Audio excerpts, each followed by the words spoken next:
Good morning everybody, thanks for joining me again. I've come back to Horns Cross this morning. It's another dramatic sky morning, and I've got the camera down here looking into one of the puddles just to see if I can get some reflections of the cross and that lovely sky behind. Let's see what we find, shall we?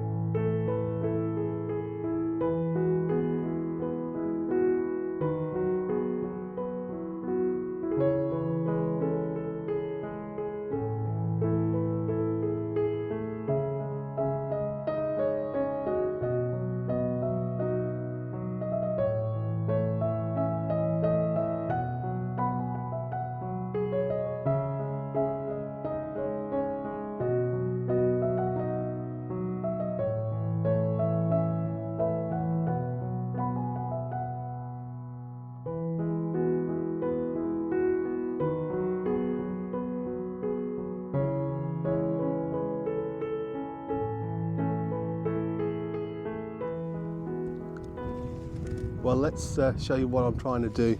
Doesn't look very inviting, does it, down here in the mud in this puddle, but let's have a look at the back of the camera and you can see what I can.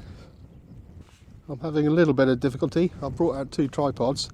This one I'd set up for filming birds with this panning head, and the other one has got a centre column so I can't get it low to the ground. Anyway, that means I'm having to fiddle with this one. And without a ball head on the top, I can't get the angle right. I have to keep moving the legs. But never mind. So I'm trying it in landscape, but then doing a vertical pano and a focus stack. So I'm focusing in on the puddle here at the moment, and then I'm panning it up for each shot. If the shot's any good, let's see what it looks like. Well, not a bad start to the day. Quite an uninteresting puddle made into a nice leading line up to the cross with some nice light behind and a nice reflection as well. Shame the cross isn't straight on, but it's where the puddle was and where the clouds were, so looks more like a standing stone, but not bad. F18, I don't know what I was thinking with an aperture that small, but it's all looking quite good. With this one, this is the landscape shot with 3 images. I took the ISO down to 250. It's quite dark still in the morning, so I needed that. Still at f18. I should have turned that down to something like f11 and it would have been fine. This one I like a little bit more just because of the square crop.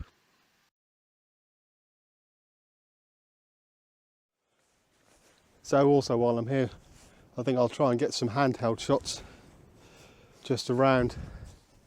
I can move faster, it's very cold up here. So I'm going to handhold, so hundredths of a second. I think f11 maybe, and an auto ISO. But I am underexposing it by a stop, just to make sure the clouds looking good. Actually, maybe a couple of stops make it look very dramatic. Let's give that a go.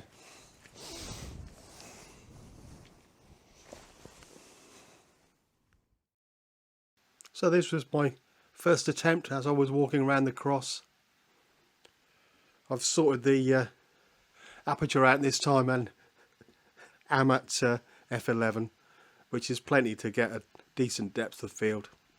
So f16, hundredths of a second shutter speed because I'm hand holding it, and again I've pushed the ISO up a little bit to ISO 400 because it was quite dark still. This next shot you've already seen. It's actually a frame from my DJI Pocket 2, and I'd framed it up just to take the video but couldn't resist taking this snapshot. So the settings were a 50th of a second at ISO 100, with the Pocket 2 taking 25 frames per second, and it edits quite nicely. But if you watch my channel, you know I like a bit of black and white. I also like these letterbox shots. So this is not a pano, this is just a crop of the original image. And clearly I've gone to town in post-processing, making it black and white, darkening the sky, a big vignette on it to lead your eye into the centre.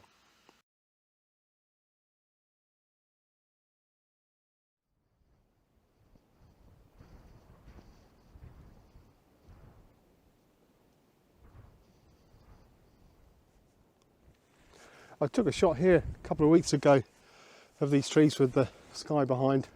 Used it as a thumbnail, but really didn't explain what I was doing. So I'm just coming around these again, trying to get some more handheld shots. What I found, if you get low down, get the trees silhouetted against the sky, and then you just have to wait for the right moment. So again, hand holding it, 100th of a second. I think F11. In fact, anything between F8 and F13 will probably make a pretty good job of this. I'm back button focusing and using the back button to focus on the trees themselves. So that's the sort of shot I'm trying to get. Not quite the same composition of the final image, I don't think. And I'm also playing around with some of these rocks and mounds in the foreground just down here to see if they'll make some nice interest leading you up to the trees. Difficult shot because I'm going to have to underexpose the foreground of the trees so I get the sky right. Not going to be able to blend two exposures together with all that complication in the trees. So let's expose for the highlights so they're not overexposed, and then try to recover the shadows. Let's give that a go. Well, before I look at the photograph, this is the image from 2 weeks ago. This was just before Storm Isha came in and was at just after sunrise, so I had a much more dramatic sky and a lot of colour and light, so kept this as a colour shot and just tried to make the most of the sky, but you can still see the foreground clearly. But today's shot wasn't going to be as dramatic. The sky wasn't as good, didn't have any colour in it. But what I did have was the silhouette of the trees and still a lot of dark clouds. So I decided to make it into a silhouette shot in black and white. I haven't bothered recovering those shadows as much as I said I would. But still a nice shot.